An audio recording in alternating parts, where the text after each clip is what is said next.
За. За өөрөөсөлгөл өнөөдрийн сургалтаа эхлэе. За өнөөдрийн сургалтын агуулга маань ер нь борлуулалт модультай ажил. За хэдүүлээ нэгдүгээрт борлуулалтын өмнөх баримтууд болон борлуулалтын талаар ярилцсан. Ер нь програм дээр борлуулалтаас өмнө ямар баримтуудыг бүрдэх боломжтой юм бэ?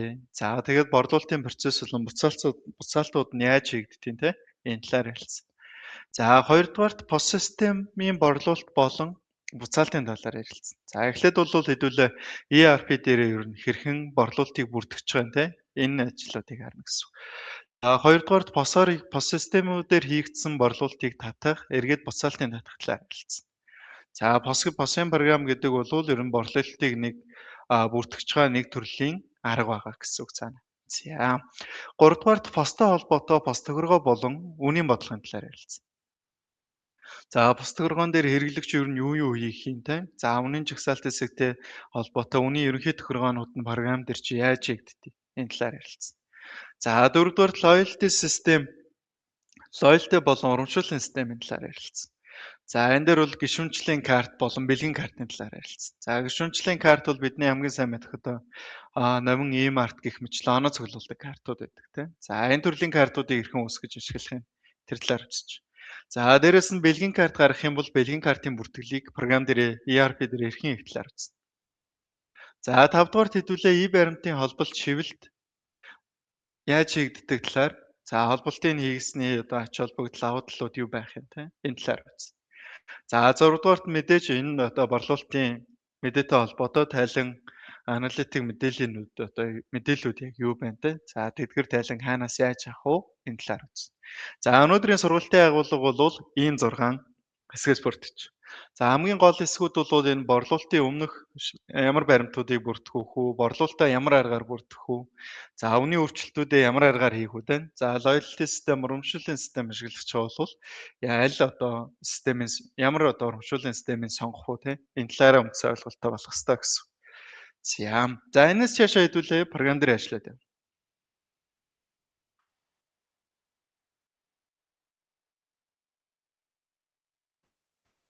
За хамгийн ихэнд хэдүүлээ бараа кодтойгоо танилцъя. За өчигдөр энэ эдгээр бараа кодуудыг програмд оруулсан байгаа.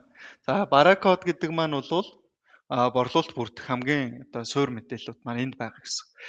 Энд оруулсан барааны код үнийн мэдээллүүдээр хэдүүлээ борлуулалтын бүртгэлүүд дээр дуудаж эдгээр бараа ажил үйлчилгээгээ борлуулж бүртгэнэ гэсэн. За тэгэхээр борлуулалтын дээр бол үйлчилгээ, материал, бүтээгдэхүүн гээд 3 төрлийн код гуруулаа борлуулагдаж болно.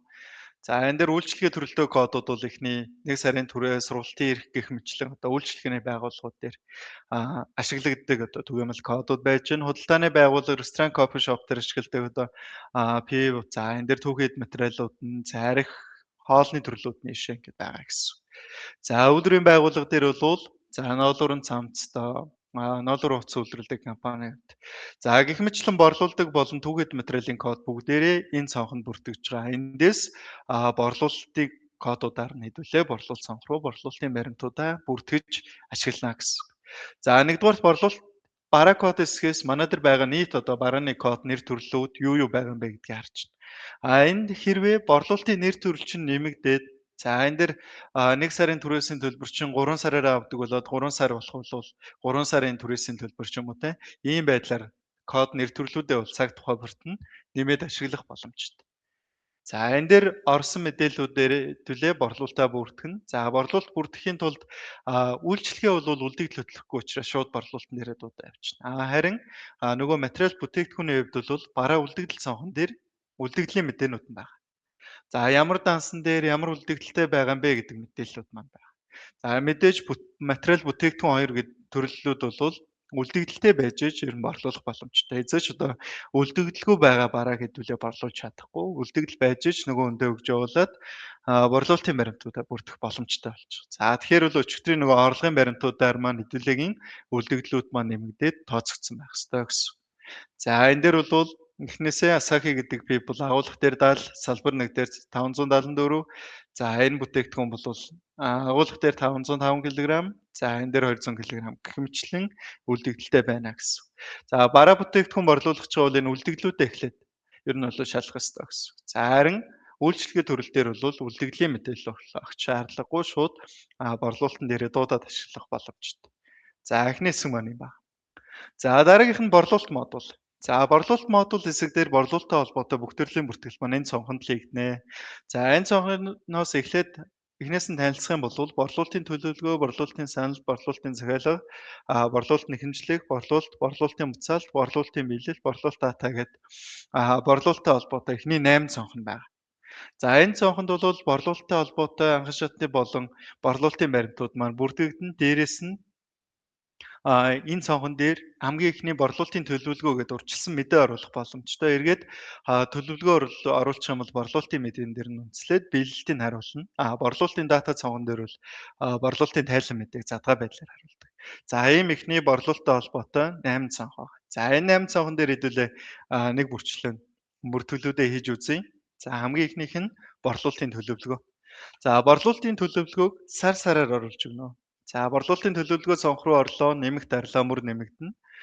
Энэ дээр бол тухайн хэдэн сарын төлөвлөгөө оруулах чинь тэрийг оруулаад харилцагч хэсэг дээр нь одоо компаниараа оруулах бол компаниараа, салбар нэгжээрээ оруулах бол салбар нэгжээрээ оруулна. За нэг харилцагч байгууллага сонгоод оруулах бол яг тэр харилцагч байгууллагаараа оруулж болно гэсэн. За ер нь бол дийлэнх компаниуд бол өөрийнхөө компани болон салбар нэгжээр оруулдаг. За борлуулагч код хэсэг дээр нь борлуулагч ажилтнаа сонгож. За энэ одоо тэр ажилтны борлуулалтын төлөвлөгөө энэ сарын ийм байна ч гэдэг. За талд нь бараа ажил үйлчилгээтэй компаниудын хувьд бол бараа код сонгож. За энэ дээр жишээлх юм бол сургалтын эрхийг салбар 1 гэдэг салбар дээр за нэг л компани сонгож.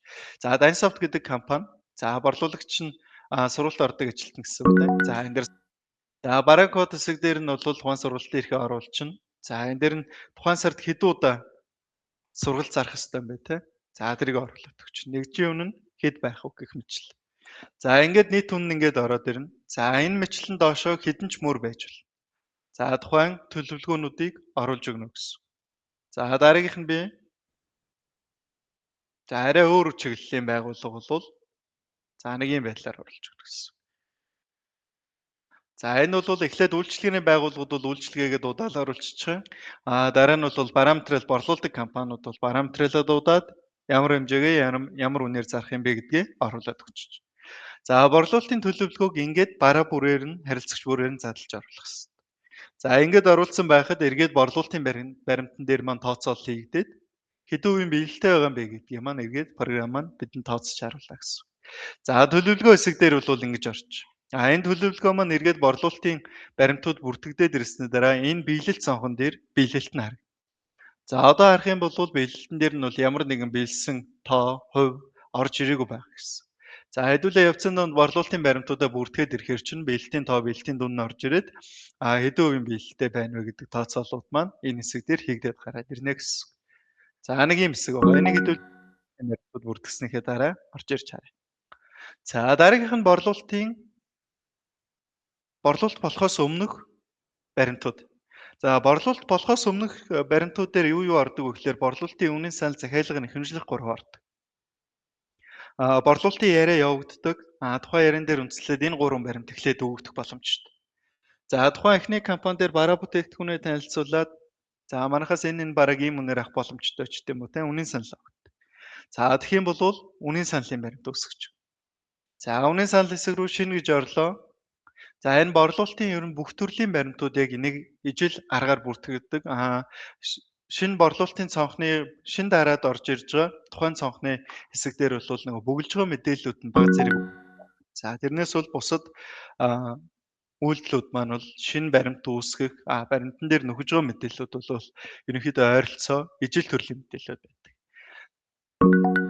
За эхлээд харилцагчаа сонгож байна. За энэ дээрээс эцсийн хэрэглэгч гэдэг харилцагч дээр за дараа тооцоог сонгож. За энэ харилцагч дээр хэдүүлээ үнийн санал. За үнийн санал өгтөө. За энэ дээрээс бол сургалтын эрхээр нэг үнийн санал өгч. За сургалтын эрхээ дуудаж өглөө. За нэг эрхийг хэдэн төгрөгөөр зарах юм те тэрийг оруулж өгнө. За энэ дээр бол нөгөө бараа кодн дээр үнэн нь орцсон байгаа учраас үнийн шууд дуудаж байгаа. Энийг шаардлагатай гэж үзвэл гараас олж болно. За хөнгөлөлтийн хувийн баган дээр бол тухайн компани дээр хөнгөлт үзүүлэхүүгүй юу те. За тэрийг оруулж өгнө. За хэрвээ 10% хөнгөлт үзүүлнэх юм бол хувь дээрээ оруулчихна. Мөнгөөр нь хөнгөлт оруулъя гэвэл хөнгөлт баган дээр нь оруулчихна. За хаашаа гүйлгээд нөөттэй бол нөөтөө чеклээд өгчихнө. Нөөтгүй бол чеклэх шаардлагагүй. За инхааттай бол мөн инхаатаа чеклээд өгчихнө. Инхаатгүй бол чеклэх шаардлагагүй.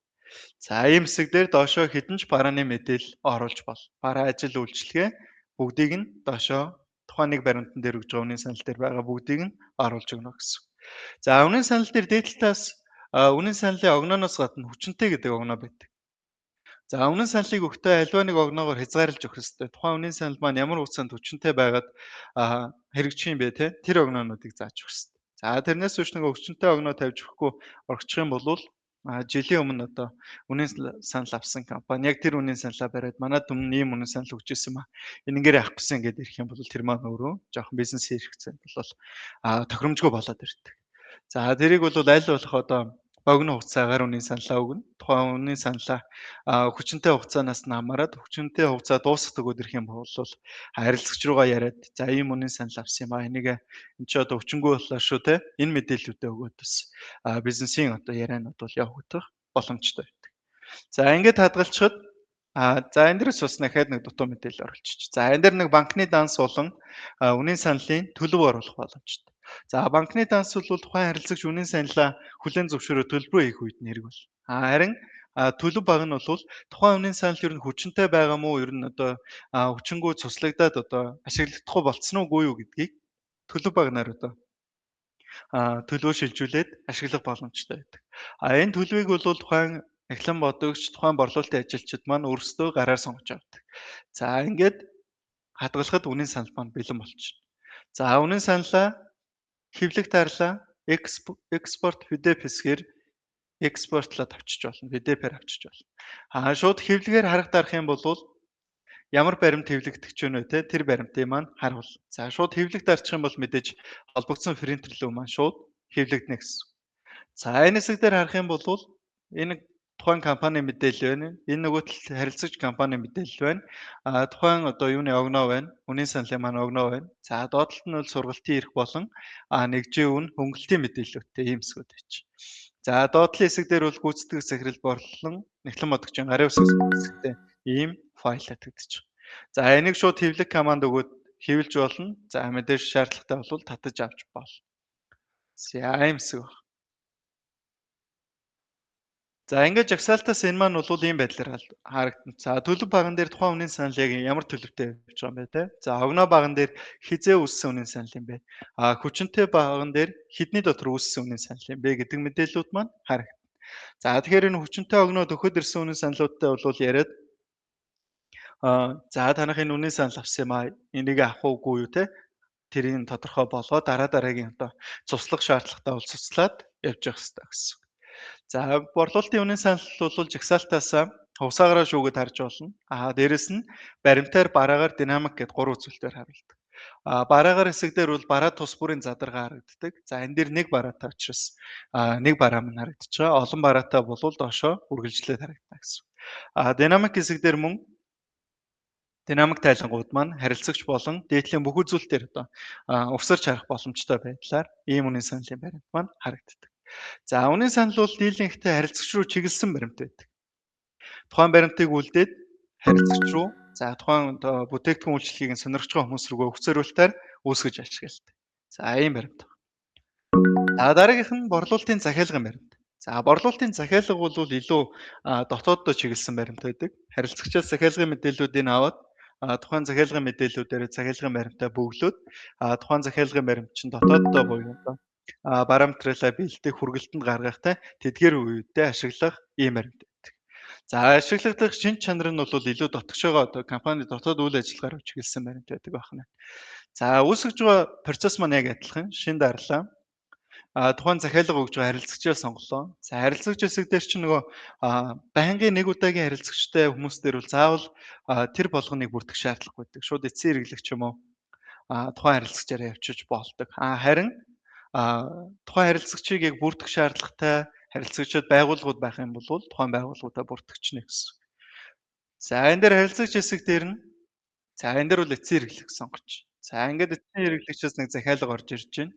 За борлуулагч хэсэг дээр хариуцсан борлуулагчаа сонгочихно. За төлөв хэсэг дээр нь бол захиалгыг хүлээн авсан юм уу яасан те тэр төлөвөө сонгочихно.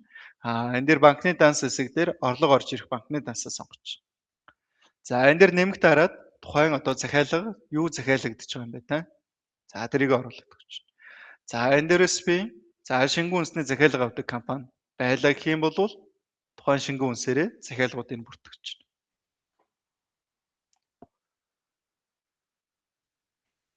За гэх мэтлээ. За энэ дээр нэгжийн үнүүдийн ямар байх вэ гэдгийг үнийн жагсаалтаараа нэг удаа оруулчвал ийм байдлаар дуудаж байгаа. За үнэн жагсаалт байхгүй бол тухайн захиалгыг бүрдэх үедээ оруулж өгч. За өнгөлт байгаа бол оруулна, нөтийн хат байгаа бол оруулна. За энэ доотлын мэдээлэл бол яг л саяын үнийн санал бүгэлсэнтэй яг ижилхэн. Дээдлээс арай өөр байгаа зүйл нь энэ дээр шалгах өгнө, биелэх өгнө гэдэг үзүүлэлтүүд байна. За энэ үзүүлэлтүүд ямар учиртай вэ гэхлээр шалгах өгнө гэдэг бол тухайн захиалгыг бэлдэх өгнө гэлээд. Тухайн захиалга хүлээн авлаа хүргэлтэнд гаргах ч юм уу те бэлэн болох өгнөгөө шалах өгнө гэж. За биелэх өгнө гэдэг бол тухайн захиалга эзэндээ очих буюу хүргэлтэнд гарах тэр өдрийг нь харуулж байгаа гэсэн. За тэгэхээр энэ хоёр бол ер нь бол эргээд борлуулалтын захиалга жагсаалтаасаа хянах үед энэ шалгах биелэх гэдэг энэ хоёр баг нь бол хэрэглэгддэг. За ингээд хадгалчихад захиалга маань үсчнэ. За энэ захиалгыг мөн хэвлэх дараад хэвлээд дотоодоо ашиглаж болно. За ер нь бол энэ захиалгын баримтыг хэвлээд хүргэлтийн ажилт юм уу одоо параметраар хариуцсан агуулгын нэрвчүүд юм уу те тэдгээр хүмүүстээ өгөөд параметраар аваад цаашаа хүргэлтэндээ гарах юм процессор явьчихдээ. За энэ дээр харилцагчийн мэдээлэл нь хаяг утасны дугаар нь тодорхой байх юм бол нөгөө хүргэлтэнд гарч байгаа ажилтан дээр чинь за хаана ямар утасны дугаараар холбогдох юм те тэр мэдээллүүд маань бол тодорхой байна гэсэн.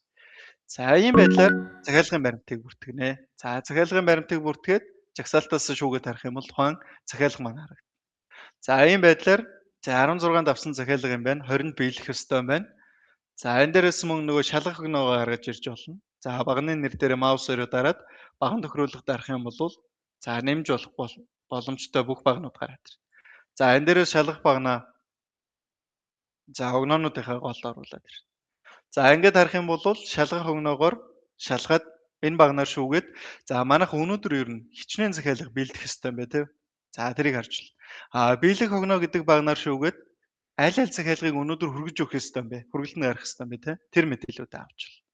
За ийм байдлаар борлуулалтын захиалга цонхыг ашиглана. За борлуулалтын захиалга маань хүргэлтэнд гарлаа борлуулалт амжилттай болох юм бол энэ борлуулалтын захиалгаас одоо борлуулалт үүсэх процессыг маань явагдчихна. За ийм хэсэг байна. За шүүлтийн хувьд бол баримтаар багаар дэмэх гээд саяын борлуулалтын үнийн саналтай яг адилхан жагсаалт маань шүүгддэг. За дараагийн захиалга нь борлуулалтын нэхэмжлэг. За энэ бол мөн үнийн саналтай ажиллахын харилцагч руу чиглэсэн баримт. За үнийн саналаас ялгаатай нэх юм бол нэгэнд борлуулалт болох нь тодорхой болчихсон одоо төлбөрөө төлөх гээд нэхэмжлэг авч байгаа юм. За үнийн санал бол борлуулалт болох хэсэг нь тодорхойгүй. За ер нь бол үнийн санал өгчтэй. Тэгээ сүүлд нь тэр хүмүүд нөгөө байгууллага маань одоо авахар болвол одоо дараагийн борлуулалтын яриануудыг хийгдэхээр үлддэг. Борлуулалтын нэхэмжлэх бол тэдгээр яриа хийгдээд төлбөрөө төлөх нэгэн тодорхой болоод нэхэмжлэг авч байгаа үед хийгдэж. За энэ цонх руу орлоо шин дарлаа. Харилцагч хэсэг дээр нь тухайн харилцагчаа сонгож өглөө. Нэмэх дарлаа. За тухайн одоо бүтээгдэхүүнээ сонгож өглөө. За энэ дээр борлуулагч ажилтны мэдээлэл байгаа бол оруулж өгнө. Төлөвөө оруулж өгнө. За банкны дансаа оруулж өгнө. За хойд тал дээр нь төлөх өгнө гэж байдаг. За нэхэмжлэхийн хувьд бол хизээ төлбөр нь орж ирэх юм бэ л гэдэг хугацаа байдаг. За тэгэхээр мөн төлбөрийн хугацааг тодорхой нэг хугацаачлаар хязгаарлаж явах хэрэгтэй. Тэдний дотор нэхэмжлэх авснаас хойш 7 хоногийн дараа төлнө, 27 хоногийн дараа төлнө ч гэдэг юм уу те. Тэр маягаар одоо хугацаагаар ер нь хязгаарлаж явах хэрэгтэй. Хугацаанд дуусах төхөөд ирэх юм бол эргээд нөгөө харилцагч руугаа залгаад за ийм төлбөрийн нэхэмжлэг танах авсаа. Энэний хугацаа ч дуусах чинь шүү те. Хугацаанд дуусах юм бол энэ нэхэмжлэг чинь хүчингүй болно шүү. Энэ талаар мэдээлэлтэй өгөөд явж явах хэрэгтэй. За ингээд хадгалахад борлуулалтын нэхэмжлэхийн баримт маань үүсчихнэ. За борлуулалтын нэхэмжлэхээ хадгалаад мэдээж хэвлэх дарахаар нөгөө хэвлэх болон экспортлох боломжууд маань байгаа. Энэ дээрээс хэвлээд авчна. За борлуулалтын нэхэмжлэхийн хувьд бол нэхэмжлэгч байгууллага, хариуцлагч байгууллага гэдээ хоёр талд мэдээлэл ордог. За доотлолт нь бараа ажил үйлчилгээний нэр. За ингээд бус мэдээлэлүүд орчих. За энэ дээр төлбөр төлөх данснууд хоосон байгаа гэдэг тийм. За саяын 3 баримт гурван дээр данс сонгосон ч хоосон байгаа. За шалтгаан нэх юм бол би дансны кодын мэдээллээ бүрэн оруулаагүй байна.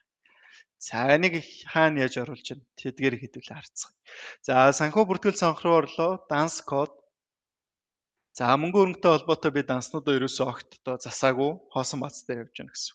За зарим компанийн хувьд бол энэ мэдээллүүдээ бас оруулаагүй явчихдаг. Тэг нөгөө нэхэмжлэх юм дээр дансны нэр нь харагддаг. За ингээд нэрээ солиод хадгаллаа. Тохиргоо хэсэг рүү орлоо. Энэ дээр нөгөө банкны мэдээллүүдээ оруулах гэсэн. Ямар банкны IBAN нь юу юм? Дансны дугаар нь юу юм? Дансны нэр нь юу юм ч гэдэм.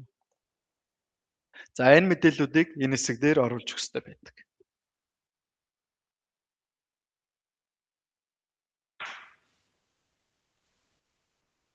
За ийм байдлаар оруулж.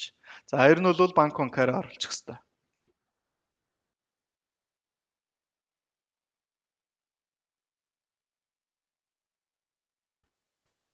За ингээд хадгалсан байхад хэдүүлээгийн борлуулалтын хэмжлэгтэр бол одоо хэвлэг тарах юм бол нөгөө баримт маань харагдах хэрэгтэй. За ингээд борлуулалтын хэмжлэх гараад ирлээ гэх юм бол төлбөр төлөх данс нь хаан банкны ийм дугаартай данс биш шүү те. За ийм төлөх хугацааны нэм биш шүү гэд мэдээлэлүүд маань гараад ирчих.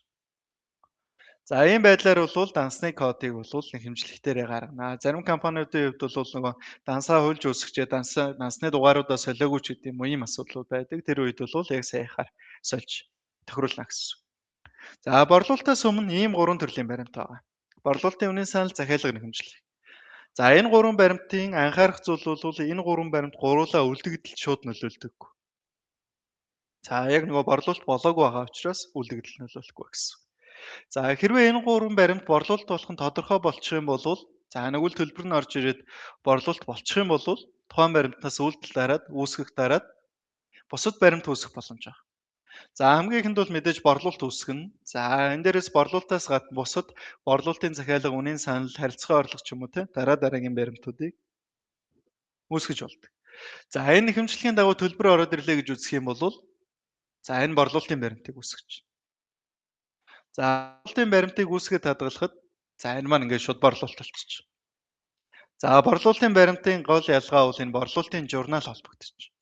За борлуулалтын журнал дээр бол орлого хүлээн зөвшөөрөх, өртгийн тооцоолол, за өөр одоо юу гэдэг юм те. Параметрын үлдэгдэл хасагдах ч юм уу эдгээр ажлууд маань энэ борлуулалтын баримтан дээр хийгдэж. За борлуулалтыг бол саяын 3 төрлийн баримтнаас гурвуулангаас нь ингэж үүсгэж болно. За энэ 3 баримтнаас гурвуулангаас нь нэхэмжлэх үнийн санал захиалгаас гурвуулангаас нь борлуулалтыг үүсгэж болно. Борлуулалтын захиалга мөн хүргэлт нь амжилттай болоод төлбөр авсан бол үйлдэл дараад үүсгэх, борлуулалт үүсгэх дарж. За ингээд борлуулалтын баримтуудыг үүсгэх боломжтой. За үнийн санал мөн ялгаагүй. За энэ үнийн саналаар ч одоо бид нэр авъя гэж төлбөр нь ороод ирчихвэл энэс шууд борлуулалт үүсгэж байна. Аль эсвэл борлуулалтын үнийн санал дээр бол за энэ үнийн саналыг чи хүлээн зөвшөөрч байна. Бид нар нэхэмжлэхээ авъя гэдэг. За тэр үед бол үйлдэл дараалал үүсгэх. За эндээс нэхэмжлэхээ сонгоод нэхэмжлэхээ үүсгэж өгчдөг. За ийм байдлаар бол энэ нөгөө борлуулалтын өмнөх баримтууд маань борлуулалтын баримттайгаа бол ийм уялдаа холбоотой байдаг. Борлуулалтын баримтнаас гадна үйлдэлээр чи үүсгэх дарахаар бусад өөр төрлийн баримтнууд байгаа. За борлуулалтын захиалга үүсгэх үү, борлуулалтын үнийн санал үүсгэх үү, за худалдаа авалтын захиалга үүсгэх үү ч гэдэг юм уу, бусад өөр баримтуудыг үүсгэх боломж байдаг. Жишээлбэл нэг борлуулалтын үнийн санал өгсөн чинь тэн дээрээс маань зарах гэсэн чи барааны үлдэгдэл маань хангалтгүй байгаа бол хэдүүлээ нөгөө талдаа худалдаа авалтын захиалга үүсгээд худалдаа авалтаа хийх ёстой болдог. За гэдэг юм уу ийм хоорондын уялдаа холбоонууд нь бол үйлдэл үүсэх хэсэг дээр бус баримтуудыг үүсгэх боломжууд нь байждаг. За нэхэмжлэгийн жагсаалт бол саяын бусад цонхтойгоо адилхан баримтаар бараагаар динамик хэсгүүд нь бол ижилхэн байгаа гэсэн. За аим хэсгүүд. За борлуулалтаас өмнө саяын 3 баримтуудыг бүртгэж болох нэ. Саяын 3 баримт маань өөрөө бас борлуулалтын баримтуудыг үүсгэж чаддаг байна. Тэгэхээр бол саяын 3 баримтын аль нь ер нь бол байгууллагууд дээр аль нэг нь л эхлээд бүртгэдэг. Заавал гурван гаранд дамжина гэсэн үг биш.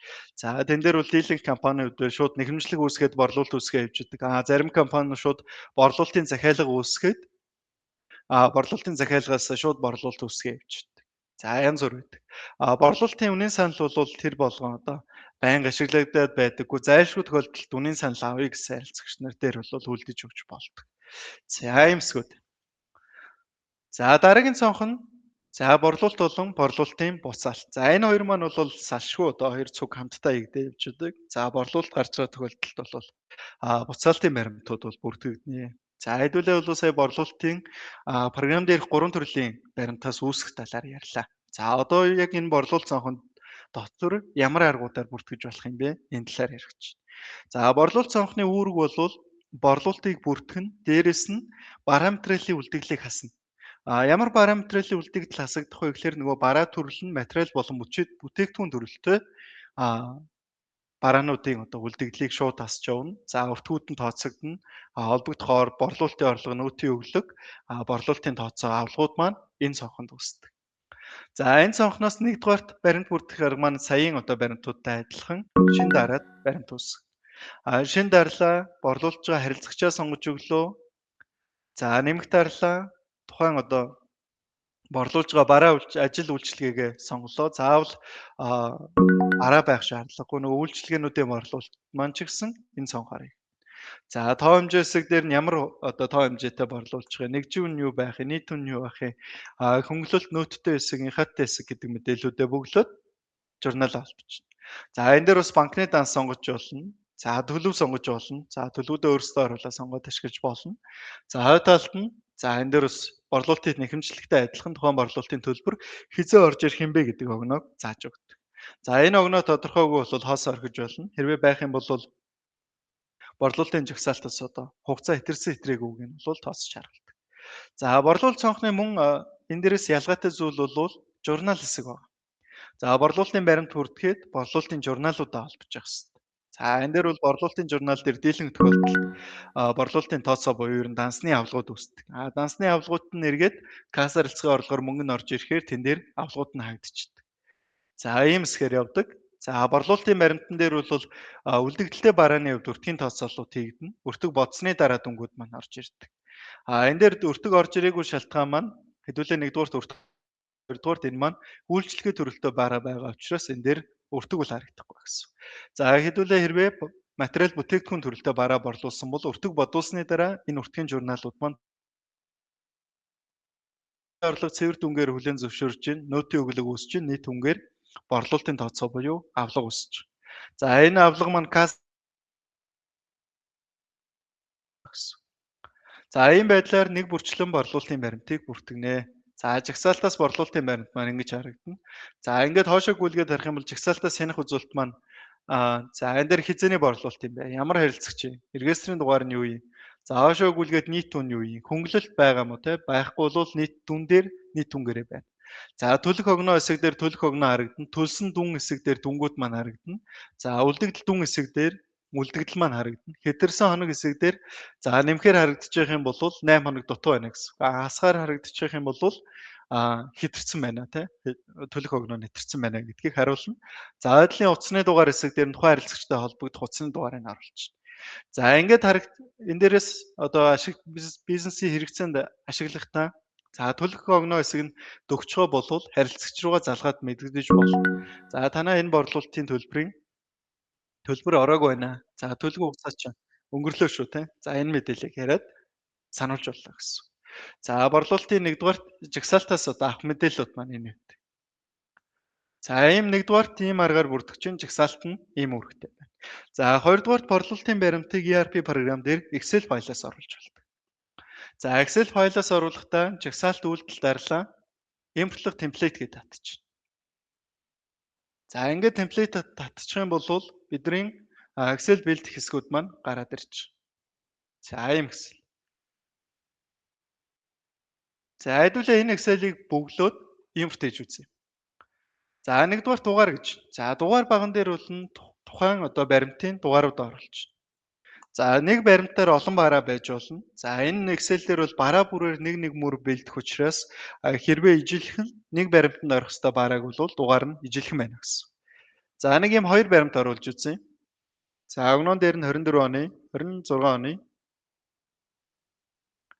За 6 сарын 1 гэдээ оруулж. 6 сарын 1-нэр.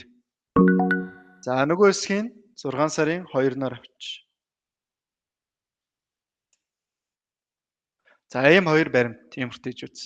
За харилцагчийн код хэсэг дээр нь за эхний кодыг 10,001-ээр авчиж. За 2 дахь харилцагчийн кодыг 10,000 за 12-оор авчи. За энэ хэсгийн кодуудыг бүглэгтээ анхаарах юм нь энэ хэсгийн кодууд ч програм дээр бүртгэгдсэн байх ёстой. За хэдүүл энэ дээр нэг бэлдэж дуусчаад оруулсан мэдээллүүдээ програм дээр яаж бүртгэгдсэн байна вэ те харъя. За харилцагчийн код байхад харилцагч нэр байх шаардлага. За харилцагчийн кодоор програм чинь харилцагчаа таниад орчихно. За хоошоо гүйлгэлээ. За энэ хэсгийн мэдээллүүдээр утга борлуулагч посткод хэсэг дээр мэдээллүүд байгаа бол оруулж. Байхгүй бол энэ дээр оруулах шаардлага. За хоошоо гүйлгээд бараа данс хэсэг дээр борлуулалт гарах бараа дансаа сонгож. За бараа дансныхаа кодыг тавихад бол. За нөгөө 1401-ийн 1023 гэх бараа дансны кодууд байгаа тийм. За тэр кодууд оруулж. За мөн дансны код орсон байхад дансны нэр шаардлага.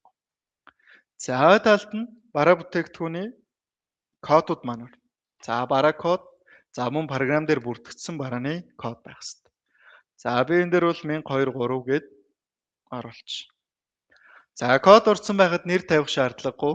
За тоо хэмжээ хэсэг дээр тоо хэмжээгээ тавьж өгнө. Хэдэн ширхгийг борлуулсан юм бэ те? За дэрийгээ тавьж. За хоошоо гүйлгээд нийт түн баган дээр нь нийт одоо хэдэн 4 ширхэг бараа нийтдээ хэдэн төгрөгөөр зарагдсан юм бэ? За дэрийг оруулж. За би энэ дээр тооцооллын хэлбэр байлгах үүднээс ийм байдлаар оруулж. За ингээд хоошоо гүйлгэлээ хөнгөлт байгаа бол оруулж өгнө. Хөнгөлт байхгүй бол оруулах шаардлагагүй. За нүүт инхат гэдэг багнууд дээр нүүттэй бол нэг нүүтгүй бол тэг гэсэн тоог тавиад өгч. За тэгэх юм бол нэг гэсэн тоотой нүүтийн нүүт чеклэгдээд ороод ирнэ. Тэг гэсэн хэсгүүд нь бол нүүтгүйгээр ороод ирнэ. За инхат ус мөн ялгаагүй. За нэг тэгээр ялгагдана гэсэн. За энэ хүртэлх нийтдээ 7 багныг бэлтчих юм бол за 8 9 баг нь те. Дугаар, огноо, харилцагч, код, бараа данс, бараа код, за хоошоо гүйлгээд тоо хэмжээ, нийт түн, нүүтийн хат гээд 9 баг нь. За энэ 9 багнаар чинь програм чинь ер нь борлуулалтын үндсэн мэдээлэлүүд авнаа. Бусад багнууд дээр бол нэмэлтээр авах мэдээллүүдээ л оруул. За энэ дээр бэлдсэн мэдээллүүдэд хэдүүлээ програмын хаана яаж бүртгэсэн байна гэдгийг харъя. За дугаар огно хэсэг бол програм дээр байхгүй. Энэ дээр бол Excel дээрээ оруулаад энэ баримтын маань одоо дугаар бол огног орчиж байгаа гэсэн. За харилцагчийн код дээр нь 10,000, 1, 10,000, 12 гэдэг кодууд байна. За энийг харах юм бол үндсэн тохиргоо харилцаг цонх руу ороод за 10,001 гэдэг код маань бол Dansoft гэдэг компани байгаа юм байна. 10,012 гэдэг кодтай харилцагч байхгүй байна те. За тийм бол шинээр бүртгэх шаардлагатай гэсэн. За тухайн кодороо бүртгэгдсэн байх хэрэгтэй. За энэ дээр би бол тестинг гүйлгээ учраас шууд тест гээд харилцагч үүсгээд хадгалж. За ингээд харилцагч маань кодороо бүртгэгдсэн байх хэрэгтэй. Ингэж ч нөгөө харилцагчийн маань таньж борлуулалтын бүртгэл маань хийгдэнэ. За энэ багны хувьд. За энэ багны маань бол харилцагчийн нэрийг заавал тавьж өгөх шаардлагагүй шууд таниад олчихно. За бараа данс. За бараа данс бол нөгөө санхүү бүртгэл данс код гэдэг цонх. За тэн дээр эргэлтийн хөрөнгийн параметр хэсэг. За параметр хэсгийн 1401-ийн 1001 бол агуулга гэдэг данс байна. Энэ данснаас борлуулалт гарахаар бэлдсэн байна гэсэн. За тэрвээ дараагийн данс нь авах юм бол энэ кодууд маань өөр байх ёстой. За барааны код тоо хэмжээнүүд. За бараа код нь 1001-ээс 1003 гэдэг 3 бараа. За энийг шалгая. Параметрал бараа код. За 1001 сургалтын эрх байгаа юм байна. 1002 нь Asahi 0.5-тай PIB байгаа юм байна. 1003 цагаан будаа байгаа. За ийм борлуулалтын мэдээнүүд хойно бэлдсэн тоо хэмжээгээрээ орох нь. За ийм үнээр орох нь тэ. За ингээд хадгалж. За одоо хэдүүлээ борлуулалтын баримтаа оруулахад бэлэн боллоо. За саяын борлуулалтын баримт хичнээнч мөр одоо борлуулалтын барааны жагсаалт байж бол. За тэрийг ялгаагүй импортыг Excel дээрээ бүрэн бэлдээл импорт чинь. Сая бол би 2 баримт, за тэгээд 3 бараатай борлуулалт бэлдсэн. За борлуулалт цонх руу орлоо. Жагсаалт үйлдэл дарлаа. Импорт авчиад арч. За импорт авчиад дараад саяын бэлдсэн Excel-ийг сонгоод open дарч. За энэ үед бол саяын бэлдсэн мэдээллийг маань импорт хийгээд оруулаад ирнэ. За 6 сарын 1-2-ноор ингэж орж ирж байна. За эхний баримт руу ороод харах юм бол нөгөө сургалтын эрх ганцаараа зарагдчих. 4 ширхэг зарагдаад 100,000, 400,000 төгрөг харилцагч нь 1001 гэдэг харилцагч. Нөгөө баримт руу ороод харах юм бол тест гэдэг харилцагч олдсон байна. За энэ дээр Asahi энэ дээр ийм зарагдсан. За цагаан будаа бол энэ дансан дээр үлдэгдэлгүй байсан учраас дасах руу орсон байна те. За энэ ер нь энэ дансан дээр үлдэгдэлгүй байгаа юм байна. За ийм байдлаар 5 ширхэг нь 400 мянгаар зарагдсан, нэг чинь нэмгээд за өнөөдрийн хатуу чеклэг учраас ингээд хоосоо ороод ирсэн. За ийм байдлаар бол борлуулалтыг бол Excel-ээс импорт хийж оруулж ирж болно. За оруулж ирсэн мэдээлэл журналаа мэдээж холбож хадгална. Энэ журнал холболтуудаар маань орлогын дэлгэрэнгүй тайлангуйлга баланс дансны хулгуу маань мэдээлэл маань харагддаг. За энийг анхаарч явах хэрэгтэй. За би энэ асхтайг нь арилгач. За хэдүүлээс үлд нөртөг бодож үзнэ. За тэр үед асхтай мэдээлэл маань асуудал үүсгэн тэ. За тэгэхээр устгах. За ингээд борлуулалтын баримтыг хоёр аргаар програм дээр чи бүртгэж болж. За яг ERP систем дээр дангаарна. За энэ талд борлуулалт гарч байгаа оронд нөгөө талд буцаалтууд гарах бүрэн боломжтой. За нөгөө Asahi 5 ширхэг борлуулсан байгаа тийм 100 мянган төгрөгөөр. За энэ зохиомл дата байгаа учраас жоохон өндөр үнэтэй байна. За энэ маань нөгөө талдаа буцаагдаж болно. За энийг борлуулад явуулсан чинь сабаглаа бодол асуудалтай, үйлдвэрлэсэн хугацаа асуудалтай ч юм уу та. За тиймэрхүү асуудлаар буцаалт хийгдэж байна. За буцаалтыг борлуулалтын буцаалт цонхонд бүртгэх. За буцаалт хэсэг дээр буцааж байгаа бараа бүтээгдэхүүнээ дуудаж өгөөд за нэгжийн хэмжээг нь мэдээж зарсан үнэ оруулж өгнө. За нүүдийн хаттай бол нүүдийн хаттай байсан бол тэр үнүүдээ оруулж өгнө. За Asahi гэдэг пивний борлуулалт ер нь нүүдийн хаттай тооцогтой явчихдаг. За ингээд яг борлуулалтаа ямар төрлөөр бичсэн юм бэ те? Яг тэр төрлөөрөө борлуулна гэсэн. За ингээд журнал холболоо журнал дээр нөгөө борлуулалтын тооцоо буюу авлага маань буурах юм уу аль эсвэл төлбөрөө хүлээгээд авсан бол тэр компанид өглөг үснэ. За ингээд хадгалчихна. За борлуулалт маань бол бараа маань бол борлуулалт цонхоор үлдэгдлээс хасагдаж байгаа. Борлуулалтын буцаалт цонхоор буцаад үлдэгдэл маань нэмэгдэж. За ийм байдлаар борлуулалт болон борлуулалтын буцаалт маань хоорондын уялдаа холбоотой ажиллана. За мэдээж дээдлээс хэвлэгт авч дараад аль аль баримтаа хэвлээд авч болно. За борлуулалтын буцаалтын баримт бол ингэж хэвлэгдэж байна. Борлуулалтын баримт мөн ялгаагүй борлуулалтаасаа хэвлэгт харахаар хэвлэгдээд гараад ирнэ. За ийм байдлаар борлуулалтын баримт маань хэвлэгдсэн байна. За борлуулалтыг ERP дээр яг дангаар нь бүртгэх процесс маань ингэж явчих. За энэ дээр бол 3 төрлийн аргаар үзлээ те. Нөгөө 3 төрлийн нөгөө юунууд байгаа. Анх борлуулалтын өмнөх анх шатны баримт байгаа тийм үнийн санал захиалга нэмжлэг. Тэр 3-аас үүсгэж болж исэн борлуулалт цонхондоо гараас бүртгэж болж чинь Excel файл импорт хийж болж чинь. За ингээд нийтдээ ер нь 3 төрлийн аргаар ERP чинь ангаараа борлуулалтыг бүртгэлийг хийгээ явж. За тэнгууд борлуулалтыг бүртгэдэг нэг дараагийн хэрэгсэл бол посын програм байдаг. За ер нь бол үйлчилгээний байгууллагууд дэлгэр худалдааны төвд төр посын програм байрлаж ажилладаг. Тухайн посын програм бол борлуулалт бүртгэн. Борлуулалтын мэдээ нь ERP руу ирнэ. ERP дээр ирсэн борлуулалтын мэдээг нь борлуулалтын баримт болгож бүртгэдэг процесс байдаг. За тэр процессыг хийхэд тулд хэдүүлээ эхлээд пос тохиргоотойгоо танилцсанаа. За пос тохиргоо. За энэ цонхонд бол посын тохиргоонууд маань хийгдэнэ. За энэ дээр би мэдээлүүд нь бол жоохон дутуу оруулсан байж байна. За энэ мэдээллүүдийг бол Dansoft компаниас эхний ээлжинд бол пост тохироонууд хийгээд өгчнөө. За ямар постой байх нь, бизнес нэр нь юу байх юм, хаяг байршил нь юу байх юм те. Тэр эхний мэдээллүүдийг бол Dansoft компаниас хийгээд өгч. За тэнгуут энэ дээр нэмээд хэрэглэгч өөрөө хийх үзүүлэлтүүд байгаа. За тэрний хамгийн нэгдүгээр хийх үзүүлэлт бол энэ 10 хэсэг дээр байгаа энэ доотлын хэсгээс бэлэн бус төлбөрийн хэлбэрүүд нэмэх ажлыг хэрэглэгч өөрөө хийдэг. За компаниуд дээр бол бэлэн бусын хэлбэрүүд бол шууд банктайгаа яриад тухайн банкныхаа карт уншигчдыг захиалан авчдаг. Аль эсвэл финтек үйлчилгээ үзүүлдэг компаниуд байдаг бол тэдгээр компаниуд руу танаа энэ үйлчилгээг ашиглая те. За тэгээд холбогдох гэрээгээ байгуулад тохиргооны мэдээллүүдээ авчдаг. Тохиргооны мэдээлэл авсны дараа мөн энэ пост тохиргоо цонхонд ирж тохиргоогоо хийдэг. За финтек үйлчилгээ нь юу хэлж байгаа вэ гэхээр QPay үйлчилгээ, HiPay, TokiPay ч гэдэг юм уу те. QR төлбөрийн хэлбэрүүдийг хэлээд байгаа шүү. За энэ дээрээс бэлэн бус хэсэг дээр сонголтын дээр нь банкны карт уншигчуд байгаа. За Dansoft компани чинь 6 төрлийн карт уншигчтай холбогдсон. Хаан банкны POS, Голомтын POS, TDB POS, Хас POS гэдэг 4 банкны POS байгаа. За Minnow POS, Bonon POS гэдэг посын системийн үйлчилгээ үзүүлдэг. За дурын банкны холбож өгдөг ийм 2 төрлийн POS байгаа. За банкны POS-ууд бол мэдээж өөрсдийнхөө банкны дансуудыг цаанаа холбож явдаг. За тухайн банктай гэрээ байгууллаа. Гэрээ байгуулсны дараа банкнаас карт уншигчаа бариад түрээд ирнэ. Ирсний дараа болвол тухайн харилцагч талаас хийх ёстой үйлдэл бол төлбөрийн хэлбэр дээрээ тухайн банкны посыг сонгоод хадгалах үйлдэлийг хийх ёстой байдаг. За энэ үйлдэлийг хийчих юм бол банкнаас ирсэн ажилтан кассын төхөөрөмж дээр чи карт уншигчаа таниулаад нөгөө шууд одоо GSU дээр байдаг те нөгөө дүнгээ шийддэг карт уншигчдын холболтууд маань автомат хийгддэг. За ийм хэсэг байгаа. Нэгдүгээр хэрэглэгчийн хийх хэсэг бол энэ хэсгийг хийдэг. За хоёрдугаар түнийн жагсаалтууд хэрэглэгч өөрөө нэмдэг юм. За урамшуулттай үнийн жагсаалт, хөнгөлөлтэй үнийн жагсаалт гэдэг. За үнийн жагсаалтуудаа бараа кодон дээрээ оруулаад ер нь оруулцдаг. За нэг касс руу харуулах тохиргоо нь бол постой холбоотой энэ нэмэлт үнийн жагсаалт хэсгээр сонгож өгдөг. За хөнгөлөлтөө үн оруулаад үн нь ажиллахгүй байдаг. Шалтгаан нь пост дээрээ нэмэлт үнийн жагсаалт хэсгээр сонгож чадвалдаг. За үнийн жагсаалттай холбоотой нэг юм асуудал байдаг. Дээрээс нэг нээлттэй холбоотой тухайн пост тэр яараа хөнгөлөлт оруулах тохиолдлууд байдаг. За манайх энэ өдөр бүх бүтээгдэхүүндээ 10% хөнгөлөлт оруулна.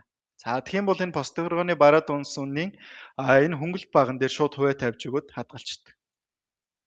За энэ дээр хувиа тавьж өгöd хадгалчих юм бол за энийг орж ирээд өөрчлөлт тухайн бос маань 10% хөнгөлөлтөд борлуулалт бичнэ гэсэн. За тэгэхээр бол хөнгөлөлтөө энэ дээр орж хадгаллаа пост дээр мэдээлэл шинжилгэхэд бүх бараа 10% хөнгөлөгдөнө. Эргээд нөгөө хөнгөлөлтийн хугацаа дуусангууд пост тохиргооноос энэ 10% арилгасан. За бустай холбоотой хөнгөлөлт үнийн саналтай холбоотой ийм тохиргоо байдаг. За дараагийнх нь постой холбоотой кассын нэвтрэх эрхүүд байдаг. За Dynsoft компаниас бол касс менежер гэдэг хоёр эрх үүсгчдэг. За энэ дээр нэмээд таад маань өөрсдийн кассын ажилтан бүрээр эрх үүсгэж ашиглах боломжтой. За эрх үүсгэхдээ энэ цонхноос нэмэх дарлаа касс код хэсэг дээр ажилтны мэдээлэл сонголоо, нууц үг хэсэг дээр нь тухайн ажилтны ашиглах нууц үгийг оруулаад өгч. За энэ нууц үгийг оруулахаас гадна хойдлын энэ эрх хэсэг дээр нэг чухал үзүүлэлт байна. За тухайн нууц үгээр нэвтэрж байгаа хүн юу хийж чадах юм, юу хийж чадахгүй бэ гэдгийг тохируулж өгдөг. За нийтдээ нэг 40 төрлийн эрхийн хязгаарлалтууд байдаг. За эхнээс нь танилцуулах юм бол бараа минь удирдах юм уу те? Хэрвээ удирдахгүй гэвэл чекийг авчин, үнэ өөрчилж чадах юм уу те? Үнэ өөрчилж чадахгүй гэвэл чекийг авчин, үнэ өөрчлөх боломжтой байна гэвэл үнэ авчин. Чеклээд өгчин гэсэн. За тэгээд бараа дотоод захиалга, дотоод хөдөлгөөн, борлуулалт хийсэн ажилтан солих, борлуулалтын буцаалт хийх гээд эдгээр эрхүүд ер нь тэр хүн дээр байх хэрэгтэй юугүй юу гэдгийг сонгож байна. За менежер хэсэг дээр бол арай агсан түвшний эрхүүд байгаа. Ордер хэсэг дээр бол арай анхан шатны эрхүүд маань байгаа гэсэн. Ер нь нэг кассын ажилтан байж болох үндсэн эрхүүд гэсэн. За энэ дээрээс бас нөгөө эрхийн хязгаарлалтуудыг компани бүр янз бүр байдаг. Тэндээс шаардлагагүй эрхүүдээ аваад шаардлагатай эрхүүдээ чеклээд өгөхөд болно гэсэн. За энэ дээр бол 3 дахь ярих хэсэг маань. За энэ дээрээс бол касс дээр нэвтрэх эрхүүд үүсгээд ашиглах байдаг. Эрхээ үүсгэж өглөө касс дээр мэдээлэл шинжилээд нууц үгээр ороход тухайн үүсгэсэн эрхээр нэвтрээд орчдөг. За ийм хэсгүүд байна. За бас тохиргоо хэсэг дээр ярих үндсэн ерөнхий хэсгүүд бол хэрэглэгчийн одоо хийх хэсгүүд бол эхний энэ 3 хэсэг байна. За энэс яшаа нөгөө посын хэсэг маань борлуулалтууд гарнаа. За өнөөдөр би нэг ийм борлуулалтын мэдээ бэлдсэн байгаа. Нийтдээ 5 борлуулалтын баримт бүртгэхэд нэг нь буцаалт хийсэн. За энийг харах юм бол за энэ дээр бол 6 сарын 16 буюу өнөөдөр борлуулалтууд бичсэн байна. За ингээд баримт бүрээрээ харагдаж байгаа. Баримт хэсгийн тайлан дээр. Баримт бараа хэсэг рүү ороод харах юм бол бараа бүрээрээ задраг нь харагдаж байгаа. Ямар бараанууд өнөөдөр борлуулагдав, буцаагдав. Буцаалт нь бол урдаа хасах тэмдэгтэй, борлуулалт нь бол эерэг тоохгүй харагдаж байгаа гэсэн. За нэгдүгээр энэ дээрээс баримт бараа гэдэг энэ хоёр тайланг хардаг. За дараа нь төлбөрийн хэлбэр хэсэг дээр төлбөрийн хэлбэрээр нь тайлан хардаг.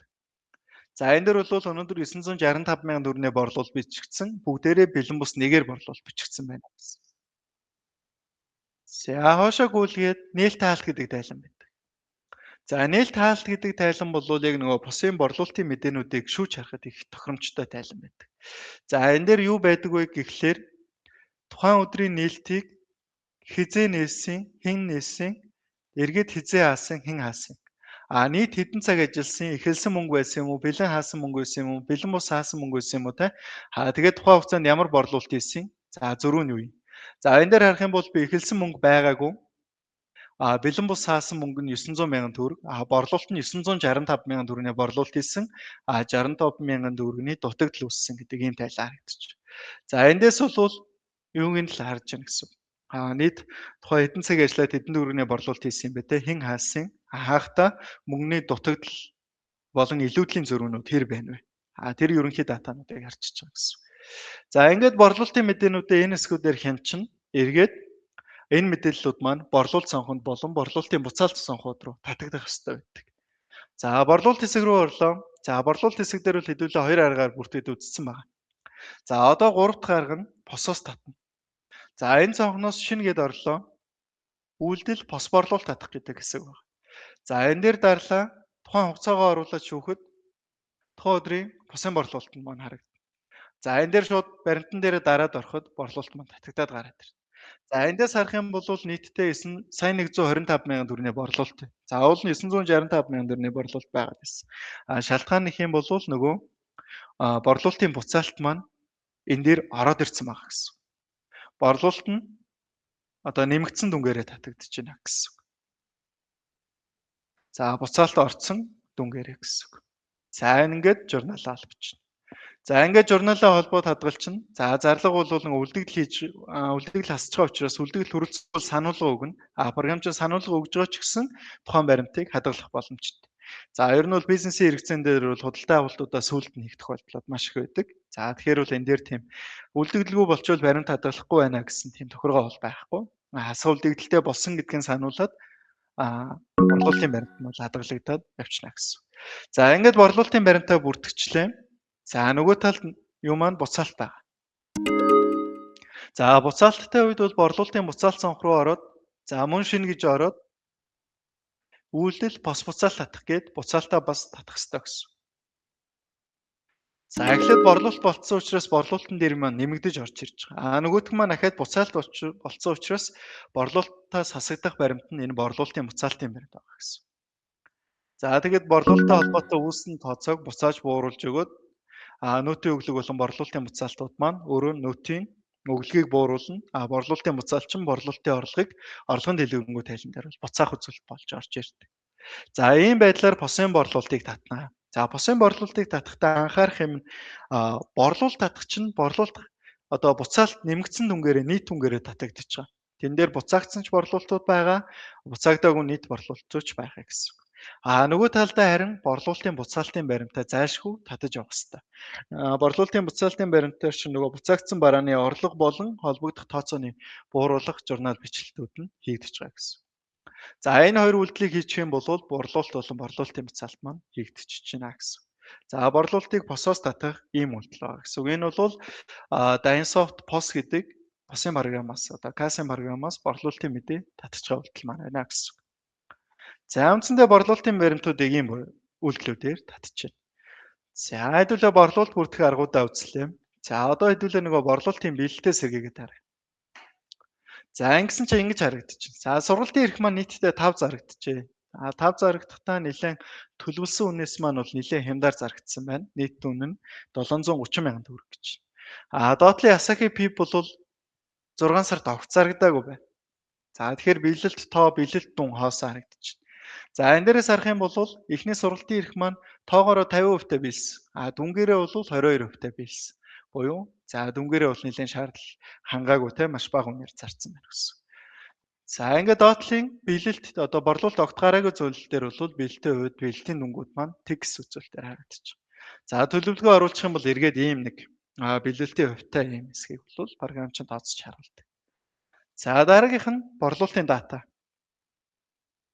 За борлуулалтын дата бол борлуулалтын буцаалт цонхонд гарсан мэдээллүүдээр бүгэлж одоо 4 төрлөөр тайлан харуулдаг.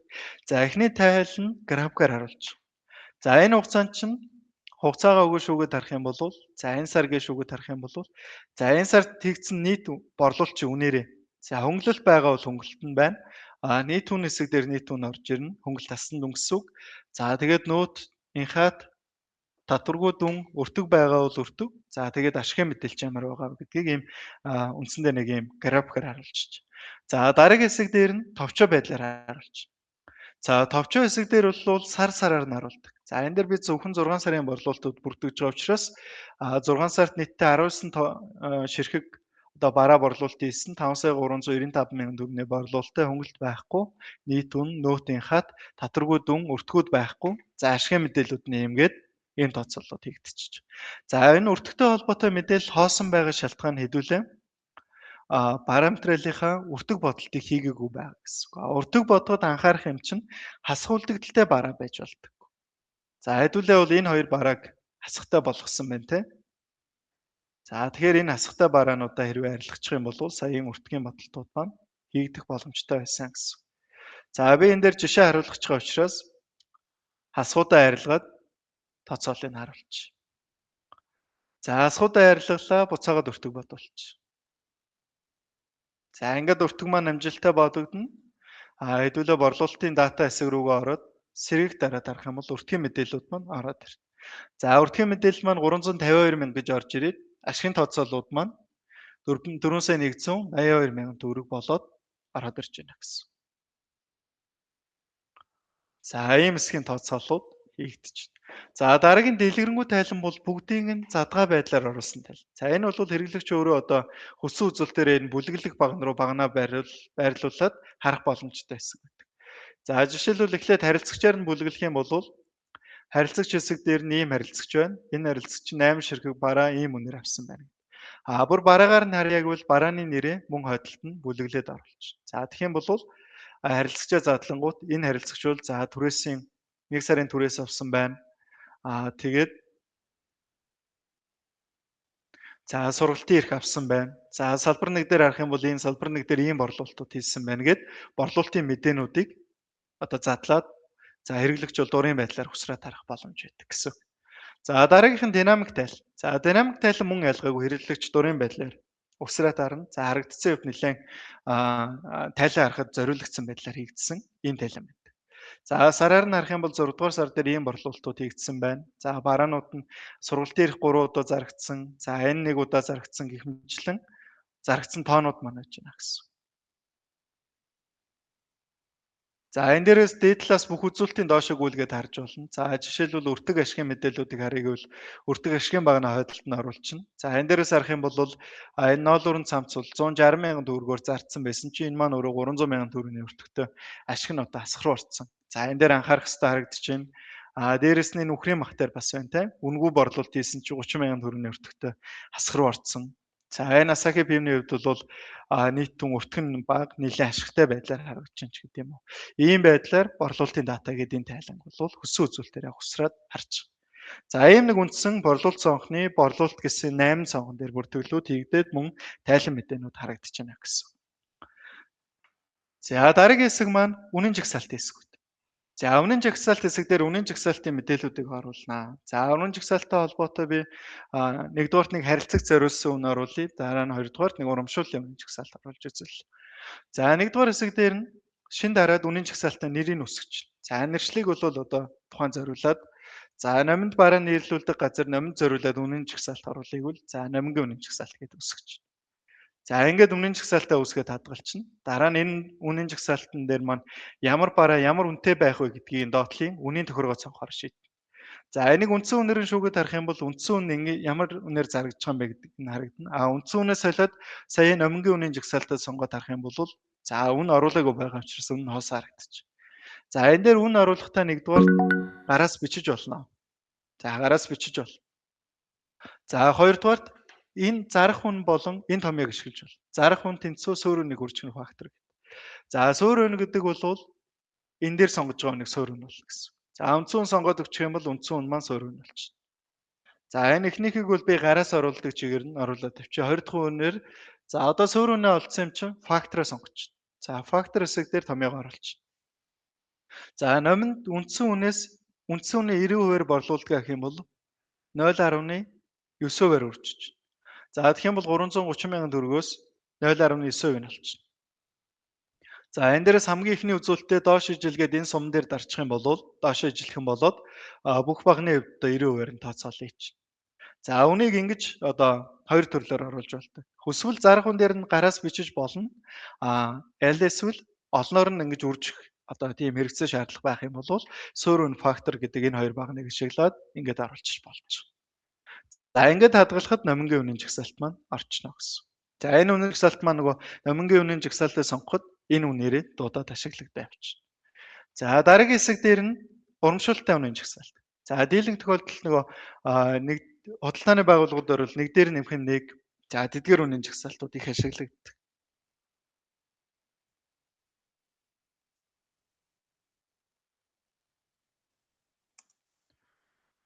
За энэ дээр бол холбогдох урамшуултай үнийн жагсаалтай.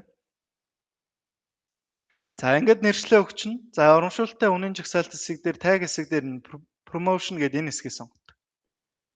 За ингээд сонгоод хадгалчихна. За дараа нь бараа бүтээгдэхүүн дээрээ ороод бараа бүтээгдэхүүн дээр үнэ оруулчихна. За одоо жишээлбэл Asahi гэдэг пив дээр 2 дээр нэмэх нь 1 байна гэж үзье. За тэгэх юм бол 2 дээр нэмэх нь 1 буюу 1 чинь үнэгүй байх хэвээр. За тэг үнээр орох хэвээр. За 2 дээр нэмэх нь 1 нь өөрөө бас нөгөө үндсэн үнийн 50% бол 50% хүнээ оруулах гэж болно. За заавал бас үнэгүй байна гэсэн үг биш те. Үнэгүй дагалдуулж байгаа бол үнэгүй. Эсвэл үнийн хямдралтай дагалдуулж болно те. За ингэж оруулчихна. За бос дээр энэ үн маань ашиглагдана гэх юм бол нөгөө барааданс үн хэсэг дээр нэмэлт үнийн жагсаалт хэсэг дээр урамшуултай үн хэсгээ сонгоод хадгалчихна. За ингээд хадгалах юм бол энэ маань пост дээр ажиллана гэсэн. Пост дээр нэг 2 дээр нэмэх нь нэг урамшуултай үн гээд бараа нь маань тусдаа одоо нэг бараа маань 2 болоод харагдаж байгаа. Үндсэн үнээрээ нэг урамшуултай бараагаараа нэг харагдаж байгаа гэсэн.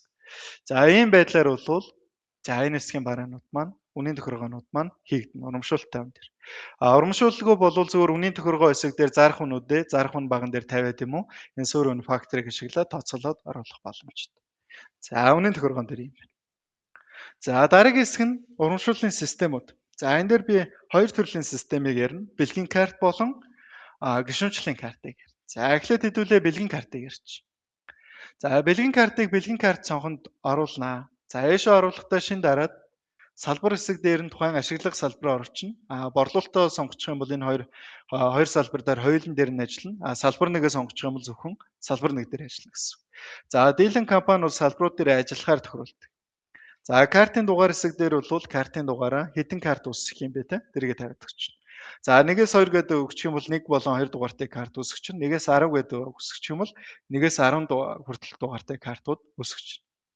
За картын төрөл хэсэг дээр нь бол тухайн картын лимитийг тавьж. За картын төрлөө 100 мянга гэж сонгочих юм бол энийг 100 мянгаас илүү дүнгээр цэнгэлж болохгүй гэсэн. За ингээд карт маань үүсч. За карт үүссний дараа карта цэнэглэх ойлголт яриг.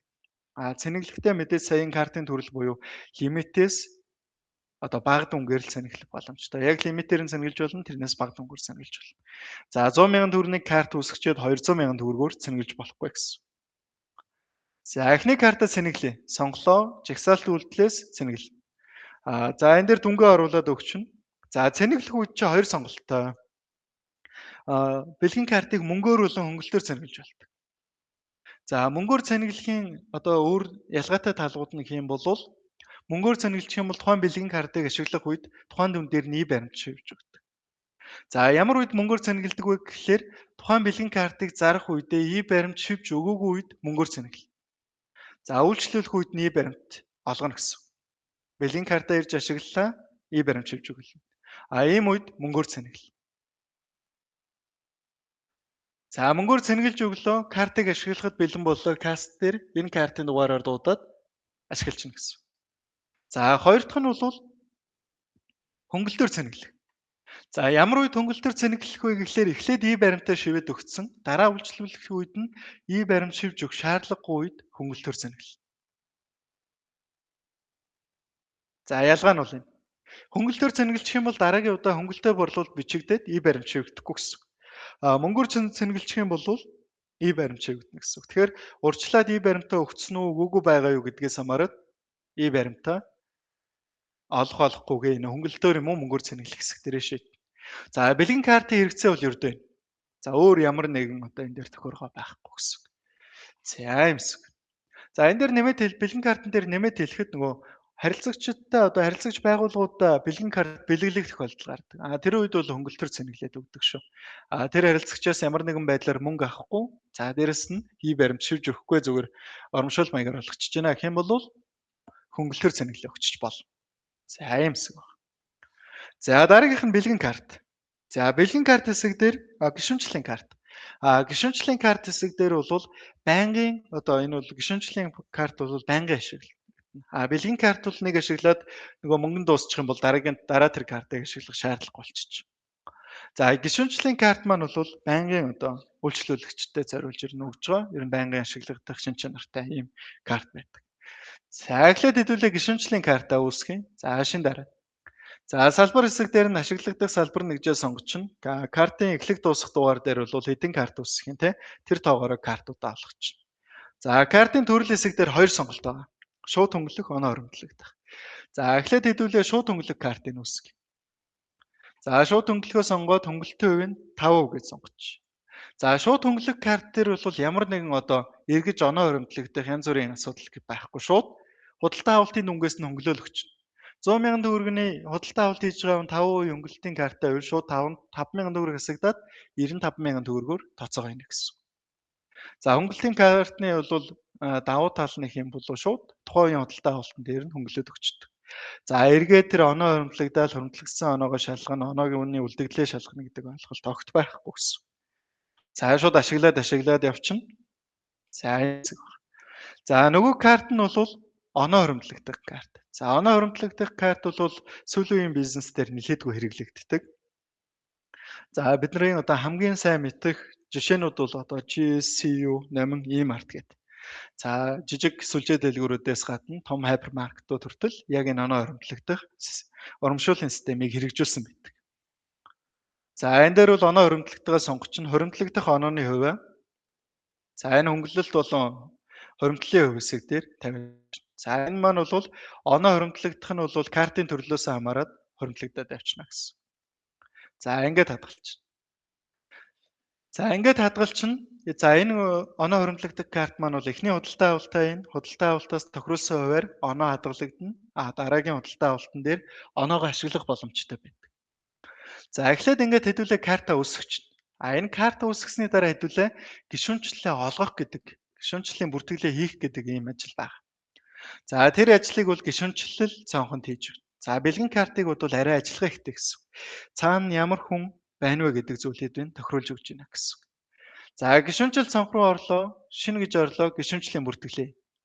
За гишүүнчлэлийн бүртгэл дээр бол програм дээр нэр утас байхад л бол. Гэхдээ нөгөө тухайн бизнесээс хамаарат харилцагчийн ямар мэдээллүүдийг авмаар байна те. Зураг нь хэрэгтэй мүү хэрэггүй мүү, регистрийн дугаар нь байх ёстой мүү те. Эдгээр мэдээлэл харилцаад шаардлагатай бол оруулж өгнө гэсэн. За нэр хэсэг дээр нэрээ тавиад өгчнөө.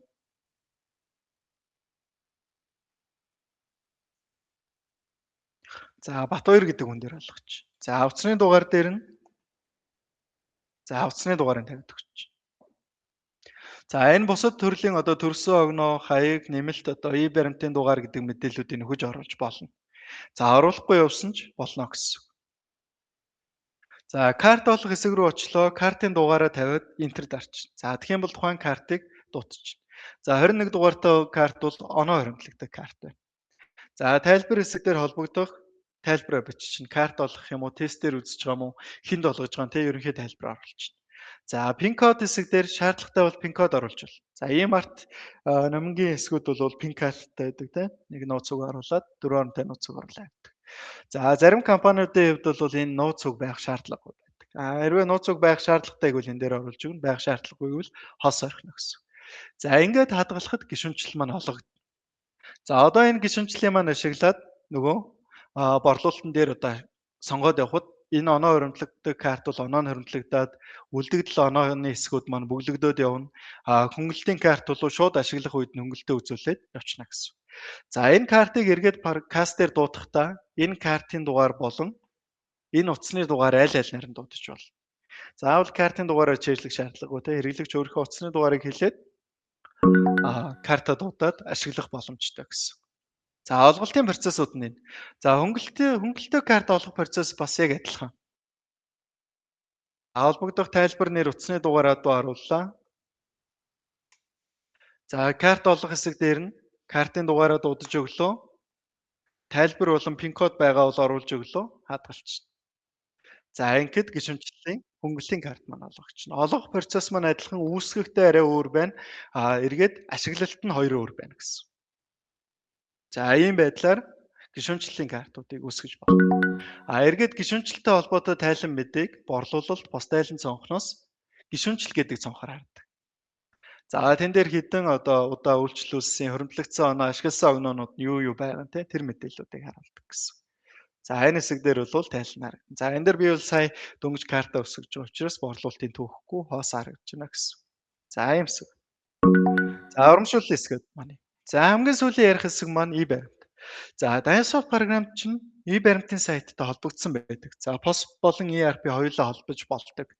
POS-ын програмыг бол манайхаас зайлшгүй холбоод өгчдөг. Харин ERP програмыг e-баримттай холбох хэсгээ хэрэглэгч өөрөө сонгодог. ERP програмыг e-баримттай холбосноор үүсдэг одоо давуу тал хийх боломжтой үйлдэл нь e-баримтыг олноор шивж болдог. За нэгээр бол олноор шивж болно. За e-баримтыг шивэх талаараа e-баримтын сайттай холбогдсон байдаг. Тэрнээс биш нөгөө e-баримтаас худалдаа авалтын e-баримтыг бол татгтлаар бол холболт хийгдэг гэсэн. За энэний хэрэглээ гэх юм бол сардаа олон удаа одоо e-баримт шивдэг компаниуд байдаг. Тэгээ e-баримтын сайт руугаа ороод нэг бүрчлэн шивдэг компаниуд гэсэн. За тэдгээр компаниуд бол энэ боломжийг ашиглаад өдөр тутмын e-баримт гаргах болон олноор e-баримтаа үүсгэх энэ хэрэгцээг шийдэж болдог. За жишээлбэл нэг компани сардаа 100 одоо борлуулалт бичдэг. 100 борлуулалтаа 100-уулангийн одоо e-баримт сайт руу ороод баримтаа шивдэг бол тэр нөр баггүй одоо цагнаар зарцуулдаг. Харин энэ e-баримт сайтаа холбогдох юм бол холбогдох тооцоонуудаа сонгоод за олноор нь буюу нэг 100 баримтан дээр нэг 5-10 минутанд бүх e-баримтаа шивээд оруулах боломж байдаг гэсэн. За энэ нь болохоор тусдаа нэг компьютерын 110 мянган төгрөгийн төлбөртэй үйлчилгээ байдаг. Энэ үйлчилгээг сонирхохыг хүсвэл Dynsoft пэйж утсаар холбогдоод холболтоо хийлгэж болно.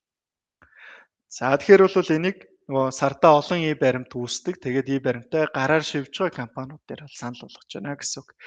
Dynsoft POS-ын програмтай компаниуд бол за энэ бол шаардлагагүй шууд POS ч нь өөрөө e-баримт руу шивээд холбогдсон байж байгаа гэсэн. За ийм хэсгүүд. За энэ цогонд ярих хэсгүүд маань энэ хүрээд өндөрлөж байна. За би нэг борлуулалттай холбоотой нэг хэдэн танилцуулаад асуулт хариулт хэсгэлээ. За нэгдүгээр борлуулалт бараагаар тайлан. За борлуулалт бараагаар тайлан хугацаагаар оруулаад шүүчнэ. За хугацаа оруулаад шүүхдээ энэ доотлын хугацаа болон бүлэглэлт хэсгээр бүлэглэж харж болно. Дансаар харах уу, барааны бүлгээр харах уу, харилцагчаар харах уу гэдгээс. Хугацаа хэсгээр нь шууд жилээр нь багцлаад харах уу, сараар нь харах уу гэдгээ сонгож болно. За ингээд дарах юм бол за энэ дээр түрээсийн төлбөр бол ганцхан 6 сард борлуулагдсан, 6 сард ийм борлуулагдсан, буцаалт байхгүй цэвэр борлуулалтны. За Asahi Pay-н дээр бол ийм борлуулагдаад, ийм буцаагдаад цэвэр борлуулалтны. За ийм байдлаар борлуулалт, буцаалт, цэвэр борлуулалтыг харуулдаг тайлан байдаг. За мөн энэ дээр бүлэглэлтийн ус солиод харж болно. За зөвхөн бараа дансаар харъя гэх юм бол шууд бараа данс бүрээр за энэ бол бүгдээрээ агуулгах дансны байгаа учраас агуулгах дээр бүлэглэгдээд харагдчих. За ийм байдлаар бараагаар тайлан харж байна. За хоёр дахь нь борлуулалт харилцагчаар тайлан. Харилцагчаар тайлан бол манайхаас ямар компани их худалдаа авалт хийгээд байна гэдгийг харуулдаг. За энэ тайлангаас шүүгээд харах юм бол энэ Dynsoft гэдэг компани 430 мянган төгрөгийн худалдаа авалтыг манайхаас хийсэн байна. Манай хувьд бол борлуулалт болчинтэй тэднийг манайхаас худалдаж аваад байна гэсэн. За буцаалт гараагүй хөнгөлт үзүүлээгүй нийтдээ за ийм төгрөгийн борлуулалтыг манайх тэднийх рүү хийсэн. За ингээд дараагийн харилцагч дээр нь хэдэн төгрөгийн борлуулалтууд хийгдсэн юм бэ? Буцаалт байгаа мүү те? За энэ хэсгийн мэдээнүүд маань харагдаж байна гэсэн. За ийм борлуулалт харилцагчаар гээд манайхаас хамгийн их одоо худалдаа авалт хийж байгаа харилцагчаа харах боломжтой юм тайлан байдаг. За дараагийнх нь борлуулсан барааны ашиг. За энийг шүүгээд харах юм бол за энэрэс бол нэгжүүн болон нэгжийн өртөгтэйгөө борлуулсан тоо хэмжээ өртгийн тооцоолтойгоо харагддаг. За энэ дээр бол нэгжүүн байна, өртгийн мэдээлэл байхгүй учраас шууд тэр дүнгээрээ шууд ашиглуулаа авчиж. За энэ доотлын Asahi Pay-н дээр бол за борлуулалтын үн нэлээд өндөр байна. Өртгөн 50000 юм байна. За эндээс харах юм бол за ашигын тооцоолууд бол 475 мянгатай. За буцаалтаа хасаад цэвэр борлуулалтын ашигын тооцоолууд нь бол за энэ дээр бол нэг ийм хувьтай харагдчихна 95%. За ийм тооцоолуудыг борлуулсан барааны ашиг гэдэг тайлангаас хардаг. За нэг иймэрхүү тайлангууд байна. За ингээд за сүүлийнх нь борлуулалтын мэдээг нэг харуулж. За борлуулалтын мэдээ тайлан харах дарлаа борлуулалтын мэдээг өдөр бүрээр нь харуулж. За нэгний өдөр хэдэн төгрөгийн борлуулалт хийсэн нийт түнгүүдээр. За янз бүрийн эхлээд хугацаагаар нэгтгэж харуулж байна. Дараа нь салбар нэгжээр нь харуулж байна. Яг энэ бол нэг энэ хэсгийн борлуулалт давхцаад арай өөр үзүүлэлтээр харагдаж байна гэсэн. Энэ хугацаанд шүүж байгаа борлуулалт өдрөөрөө харуул юм байна. Салбар нэгжээрээ харуул юм байна. Бараа дансаар нь харуул юм байна. За борлуулагчаар нь харуул юм байна. Харилцагчийн бүлгээр нь харуул юм байна. Барааны бүлгээр нь харуул юм байна. Гэх мэтлэн яг тэр хэсгийн борлуулалтыг олон үзүүлэлтүүдээр багцлаад нэг мэдэн дээр харуулсан тайлан гэсэн. За энэ 5,205,000 төгрөгийн борлуулалтыг л төрөл бүрээр нь салгаж харуулж байна гэсэн. За ийм тайлангууд байдаг. За тайлан хэсэг дээр ярих миний хэсэг энэ үрээд өндөрлж байна. За